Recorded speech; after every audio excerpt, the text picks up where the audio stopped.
Welcome to a time of holy human stuff. I'm Heather Murray Elkins, and I want to welcome today a special guest who is gifted with producing stuff that is both human and holy in the way of both sculpture and scripture. And I will just share for a moment one of his books, Charles McCollough, The Art of Parables, because we are going to be today exploring some of his handwork, not only in terms of Bible, but also in terms of clay. And it's word and sculpture, and I would like to introduce you to him and some of the wonderful stuff that he makes.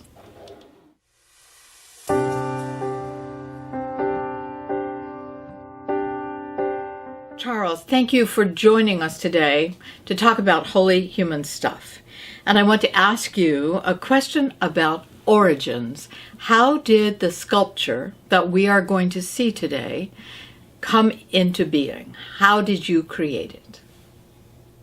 Thank you, Heather.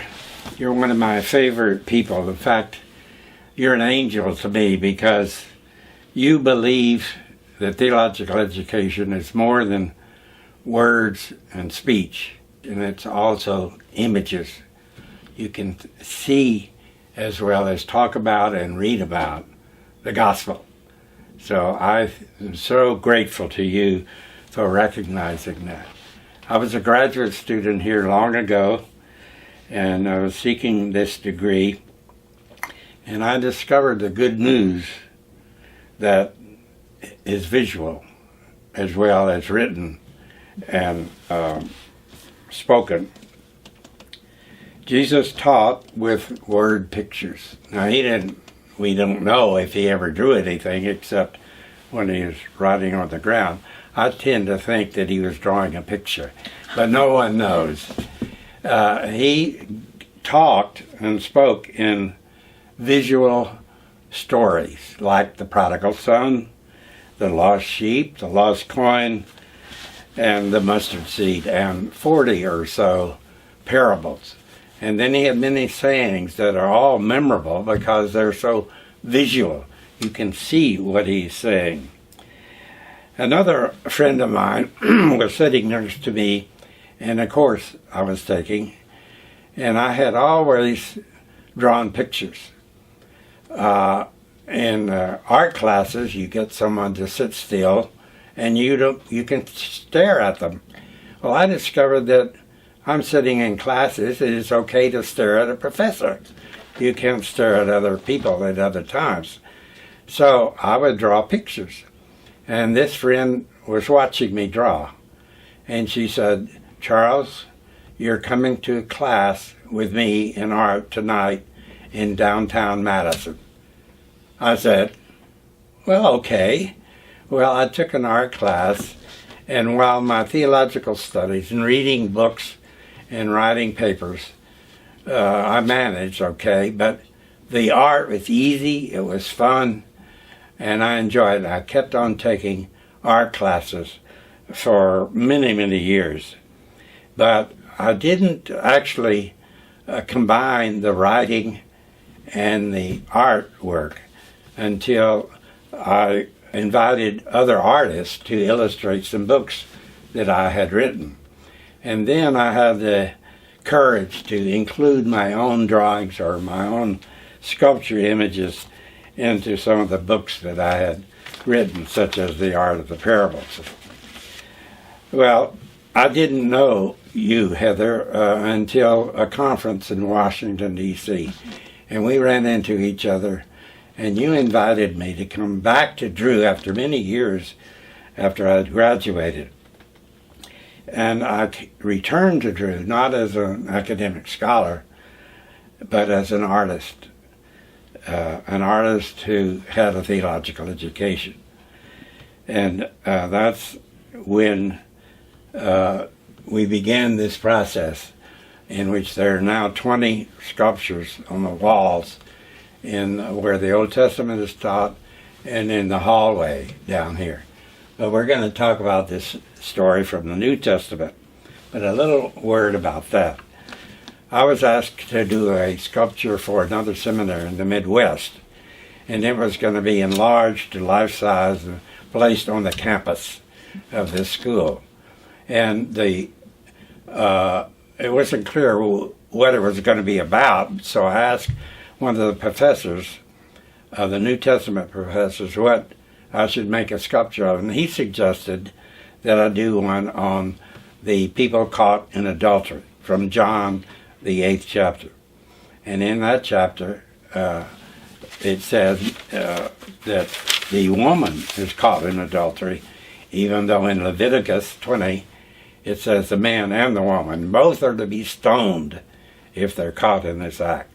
So I was to make that sculpture. So I made a model about 3 feet by 4 feet, and I started on the enlarged pieces too in my studio, and which is here in New Jersey. And Carol, my wife, and I drove the model out and presented it to the president of this school. And he said, "Well, I'm afraid we can't do this. It seems that there was quite a scandal on the campus dealing with adultery, and it was just too hot to handle. And though they paid for the model, I was really sad because I'd done all this work and it wasn't going to get anywhere. And so these models sat in my studio, this one and the one down there, and they just sat there in the way, and they were slowly crumbling because I hadn't fired them and make them like a brick so that they're solid and won't disintegrate. They were just in clay until Heather Yu came through and said, "Why don't you finish that? I'd like to have those pieces." And so that was very encouraging. So I finished the pieces and fired them, put them together, and here they are in your office. There has the young woman. I made her look like a girl, which she probably was. And here are the accusers, these 3 men, and they're holding stones. They're ready to blast away at this girl for committing it. They're going to kill her, as is done still in some places in the world. And she's all tied up with the ropes, and he's holding the rope, and he's holding the girl, and she's terrified. And Jesus is out here scratching in the sand or drawing a picture. And that's the first one. And it says, "Who is without sin, cast the first stone." And that we will move. Oh, I didn't mention that even though the Gospel of John in chapter 8 doesn't mention the man, as far as I know, adultery includes 2 people and not just one, especially not just a female. Here's the man. I put it back in there, and he's running away with his clothes and his shoes in his hands, and he's escaping from this stoning which is bound to happen unless Jesus prevents it. Charles, the other way in which your work influences us came through a class that I taught at the men's prison as part of our prep program. And because this sculpture was living in my office, and because I, at that time, had stones that I put down in front of the sculpture to encourage people to enter into the story, the sense of, who were they ready to stone? And then the question that you referred to, what did Jesus write in the sand? That question and that image of this sculpture went with me into the men's prison for a writing assignment. They were required to write a 6-word story. Only 6 words. It's a famous form by Hemingway. He made it really well known. They could only use 6 words. And they pushed back and challenged me to show them how it could be done. And that's when your sculpture and this story and the image of her face and the possibility of what Jesus was writing came together. So I wrote them a 6-word story based on this. And here it is. Live, forgive, 2 words. That's all he wrote. Okay. Live, forgive. That's all he wrote. So, a 6-word story for the men at Northern Men's Prison to give them a gift about what they needed to do with their lives that came directly out of your handwork.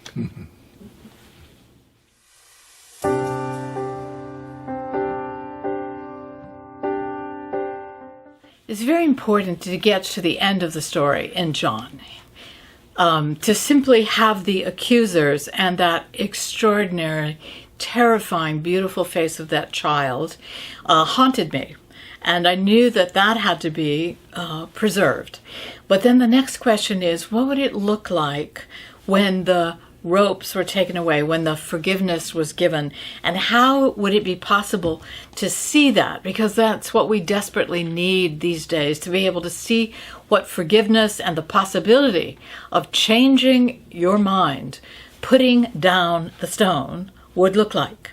And so you and I, Charles, talked about the piece that needed to come next, which would show not only the ropes being released, the joy that was coming, but also those who were going to kill out of a sense of judgment, letting go, and the possibility that one who would have been in the story but we do not see or hear about, that there would have been one person who would have welcomed her home. So you, again, enfleshed, pressed into clay the truth of the gospel, that forgiveness is the way this story ends. The accusers are all in disarray. They are not sure what they're supposed to do next. Jesus said, he who is without sin cast the first stone. So this one is saying to himself, I don't think I can meet that. So he's reaching across and he's dropping the stone.